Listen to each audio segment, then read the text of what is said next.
Hi ಸ್ನೇಹಿತರೆ, ನಮಸ್ಕಾರ. ಇದೇ ನೋಡ್ತಾ ಇದ್ದೀರಾ ನೀವು, CPU ಅಂತಾರೆ ಇದನ್ನ. ಅದು ಎಲ್ಲ ಚಿಕ್ಕ ಮಕ್ಳಿಗೂ ಗೊತ್ತು, ಅದನ್ನ ಹೇಳೋವಂಥ ಅವಶ್ಯಕತೆ ಇಲ್ಲ.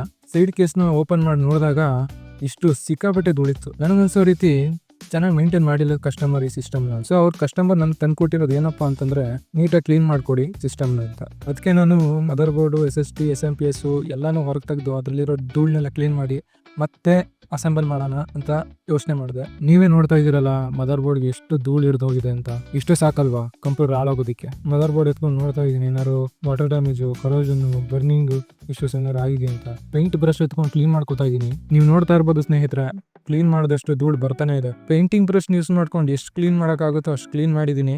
ಬಾಕ್ಸ್ ಪೀಸಲ್ಲಿ ಹೇಗೆ ಬರುತ್ತೋ ಕ್ಯಾಬಿನೆಟ್ ಹಾಗಂತೂ ಕ್ಲೀನ್ ಮಾಡೋಕ್ಕಾಗಲ್ಲ. ಇದೇ motherboard, MSI motherboard, AMD ಪ್ರೊಸೆಸರ್ನ ಸಪೋರ್ಟ್ ಮಾಡುವಂಥ ಮದರ್ ಬೋರ್ಡು. ಈ ಮದರ್ ಬೋರ್ಡಲ್ಲೂ ಸಾಕಷ್ಟು ಡಸ್ಟ್ ಇದೆ, ಹಾಗಾಗಿ ಅದನ್ನು ಕ್ಲೀನ್ ಮಾಡ್ಕೋತಾ ಇದ್ದೀನಿ. ನೆಕ್ಸ್ಟು ಪ್ರೊಸೆಸರ್ನಲ್ಲಿರೋ ಥರ್ಮಲ್ ಪೇಸ್ಟ್ನ ಚೇಂಜ್ ಮಾಡಬೇಕು.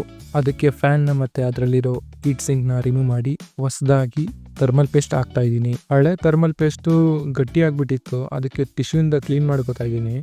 ನೋಡ್ತಾ ಇದ್ದೀರಲ್ಲ ಸ್ನೇಹಿತರೆ, ಟ್ಯೂಬ್ ಥರ ಇದೆಯಲ್ಲ, ಅದೇ ಥರ್ಮಲ್ ಪೇಸ್ಟು. ಅದನ್ನೇ ನಾನು ಪ್ರೊಸೆಸರ್ಗೆ ಹಾಕ್ತಾ ಇರೋದು. ಇದು ಹಾಕೋದ್ರಿಂದ ಪ್ರೊಸೆಸರು ಮತ್ತು ಹೀಟ್ ಸಿಂಕು ಕಾಂಟ್ಯಾಕ್ಟ್ ಚೆನ್ನಾಗಿರುತ್ತೆ ಅಂತ. ಈಗ ಕ್ಲೀನ್ ಆಗಿರೋ ಕ್ಯಾಬಿನೆಟ್ಗೆ ವಾಪಸ್ ಮದರ್ ಬೋರ್ಡ್ನ ಫಿಟ್ ಮಾಡ್ತಾ ಇದ್ದೀನಿ. ನೋಡಿದ್ರಲ್ಲ ಸ್ನೇಹಿತರೆ, ಹೇಗೆ ರೀಬಿಲ್ಡ್ ಆಯಿತು CPU ಅಂತ.